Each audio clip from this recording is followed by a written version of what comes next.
La sala de conferencias quedó completamente en silencio cuando la directora ejecutiva golpeó con fuerza la mesa de vidrio y gritó: Hazlo o mi manera o renuncia. Nadia se movió. Nadia respiró. Al otro extremo de la mesa estaba un cansado padre soltero llamado Caldervas, sosteniendo una carpeta llena de misis de trabajo.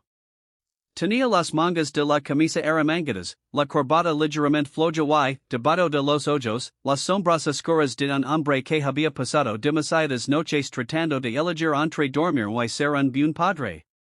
Miró a la directora ejecutiva, luego observó los documentos del proyecto que tenía en las manos, y algo dentro de él finalmente se quebró. Cerró la carpeta tranquilamente, la dejó sobre la mesa y se marchó. No se estaba alejando porque fuera débil. Se estaba alejando porque, por primera vez en años, comprendió que conservar un trabajo no valía la pena, se tenía que perderse a sí mismo o a la pequeña niña que lo esperaba en casa. Antes de continuar, esa crisis en la bondad, en las segundas oportunidades y en la idea de que un momento difícil puede cambiar la vida de una persona para siempre, tomad un segundo para dar me gusta a este video, compartirlo con alguien que necesita esperanza, dejar un comentario y suscribir a Single Dad Life. Tu apoyo nos ayuda a traer más historias emocionales como esta. Calder se había unido a Meridian Crest Technologies 3 años antes, cuando la empresa todavía era un negocio en crecimiento que lucraba por competir con grandes corporaciones. No era el empleado más ruidoso ni la persona que se quedaba hasta tarde solamente para impresionar a la dirección. Era el hombre que resolvía silenciosamente los problemas que nadie más quería enfrentar. Su mayor fortaleza era comprender a las personas. Podía tomar a un cliente confundido, a un empleado frustrado o un proyecto complicado y, de alguna manera, encontrar el problema humano escondido detrás de los números. Sus compañeros lo respetaban porque nunca se atribuía el mérito por el trabajo de los demás. Pero la vida de Calder fuera de la oficina era mucho más difícil de lo que cualquiera imaginaba. Cada mañana preparaba el desayuno para su hija de 8 años, Siena, le preparaba el almuerzo, revisaba su mochila escolar y la acompañaba hasta la parada del autobús antes de correr hacia la oficina. Su esposa había fallecido varios años atrás, dejando a Calder a cargo de criar solo a Siena. Nunca se quejaba. Simplemente se despertaba cada mañana y hacía lo que tenía que hacer. Aquel lunes comenzó con la luz del sol entrando por las ventanas del apartamento. Siena estaba sentada en la mesa de la cocina, dibujando cuidadosamente una imagen de hielo y su padre bajo un enorme sol amarillo. Calder la observaba mientras untaba mantequilla sobre una tostada y sonría a pesar del cansancio que se reflejaba en su rostro. Ella tenía una presentación escolar aquella tarde y lo había hecho prometer que estaría allí. Calder prometió sin dudarlo. Pero cuando llegó al trabajo, descubrió que la nueva directora ejecutiva de la empresa, Vivian Harrow, había convocado una reunión de emergencia. Vivian era brillante, ambiciosa y conocida por exigir la perfección. Había tomado el control de Meridian Crest apenas 6 meses antes y había transformado la cultura de la empresa. Bajo su liderazgo, los plazos se volvieron brutales, los errores eran inaceptables y los empleados comenzaron a medir su valor por la cantidad de horas que podían sobrevivir sin dormir. El equipo de Calder había recibido el proyecto más importante del trimestre.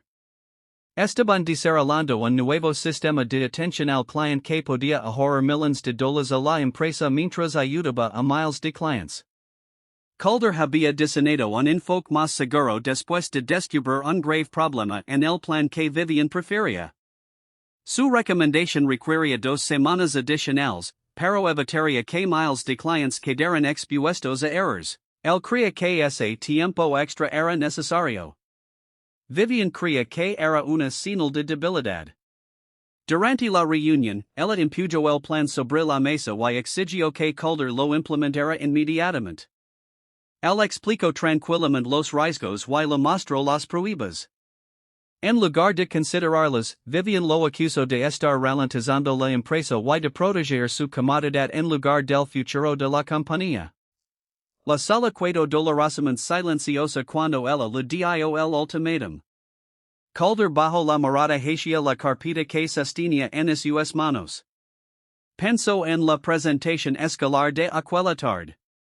Pensó en el dibujo de Siena pegado en el refrigerator. Pensó en las promesas que la había hecho a su hija después de la muerte de su madre, que, sin importar lo difícil que se volviera la vida, siempre le mostraría como era el verdadero valor. Durante años, Calder había soportado faltas de respeto porque necesitaba el sueldo. Había soportado críticas injustas porque la hipoteca tenía que pagarse.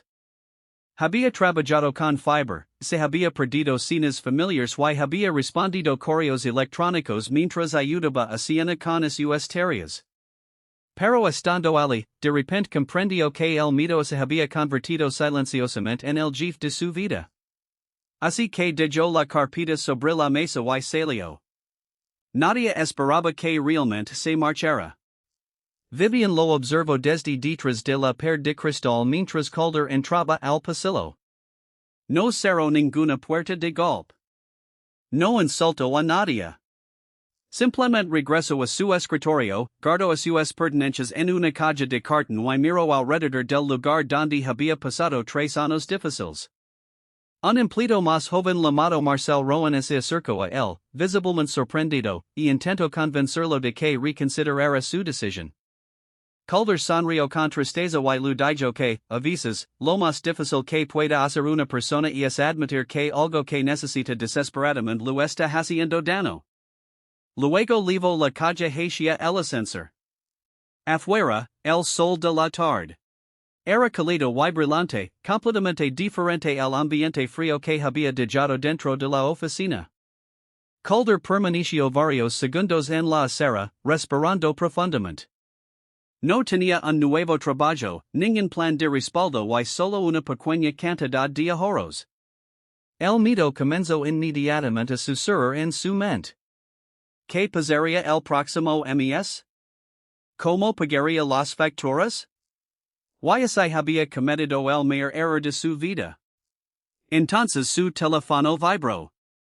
Era un mensaje de la maestra de Siena recordando la presentación de aquella tarde. Calder miró la hora y se dio cuenta de que todavía podía llegar. Por primera vez ese día, sonrió. Llegó a la escuela justo antes de que comenzara la presentación. Los ojos de Siena se iluminaron cuando lo vio de pie al fondo del salón de clases. Ella esperaba que llegara tarde, agotado por el trabajo o quizás que no llegara en absoluto. En cambio, Calder se sentó y le hizo un pequeño gesto de aprobación con el pulgar. Cuando llegó su turno, Siena caminó hasta el frente del salón y levantó el dibujo que había hecho aquella mañana. Explicó que su proyecto trataba sobre los héroes. Sus compañeros esperaban que mencionara a un atleta famoso, un científico o un astronauta. En cambio, señaló a su padre. Calder bajó la cabeza mientras sus ojos se llenaban de lágrimas. Siena explicó que su padre era su héroe porque nunca se rendía, incluso cuando la vida se volvía difícil. Dijo que los héroes no siempre eran personas que salvaban el mundo. A veces eran padres que se levantaban temprano, trabajaban duro, preparaban la cena, ayudaban con las tareas y seguían sonriendo cuando estaban cansados. Calder se cubrió la boca, tratando de no llorar delante de todos. Aquella noche regresó a casa sin trabajo, pero con algo que no había sentido en años, paz. Después de que Siena se durmió, abrió su computadora portátil y comenzó a buscar trabajo. Pasaron varias horas. Entonces vio un antiguo correo electrónico de un ex cliente que alguna vez había elogiado su trabajo. El cliente había creado recientemente una pequeña empresa de tecnología y estaba buscando a alguien para dirigir una división de atención al cliente. Calder dudó antes de enviar su currículum. Esperaba ser rechazado. Pero a la mañana siguiente recibió una invitación para una entrevista. Dos días después, Calder entró en una modesta oficina situada encima de una librería del vecindario. La empresa no era lujosa. No había pisos de mármol, enormes salas de conferencias ni costosos automóviles ejecutivos afuera. Pero las personas lo escuchaban cuando hablaba. Lo preguntaban sobre sus ideas en lugar de exigir la obediencia. Querían saber cómo resolvía problemas, cómo trataba a los empleados y qué clase de líder quería llegar a ser. Calder consiguió el trabajo. En cuestión de meses, la pequeña empresa comenzó a crecer rápidamente. Calder presentó el sistema de atención al cliente que originalmente había diseñado en Meridian Crest. Su equipo lo mejoró, lo probó cuidadosamente y finalmente consiguió atraer a varios clientes importantes. Pero el cambio más importante no fue financiero. Calder creó un lugar de trabajo donde los empleados podían hablar honestamente sin miedo. A los padres les permiten horarios flexibles. Los errores se convirtieron en oportunidades para aprender. Las personas eran tratadas como seres humanos y no como números. Mientras tanto, Meridian Crest comenzó a sufrir problemas. El proyecto sobre el que Calder había advertido fracasó estrepitosamente. Los clientes se quejaron. La empresa perdió un contrato importante. Finalmente, Vivian descubrió que las preocupaciones de Calder habían sido correctas desde el principio. Una tarde, encontró el informe original en el cajón de su oficina. Recordó el rostro cansado de Calder, la carpeta sobre la mesa y el momento en que él se había marchado tranquilamente. Meses después, Vivian asistió a una conferencia empresarial donde Calder había sido invitado para hablar sobre liderazgo ético. Él se sentó entre el público y escuchó al hombre el que una vez había ordenado renunciar explicar que el liderazgo no consiste en obligar a las personas a obedecer, consiste en crear un ambiente donde las personas pudieran hacer su mejor trabajo sin sacrificar su dignidad. Después de la presentación, Vivian se acercó a él. No ofreció excusas. Simplemente admitió que se había equivocado. Calder aceptó sus disculpas.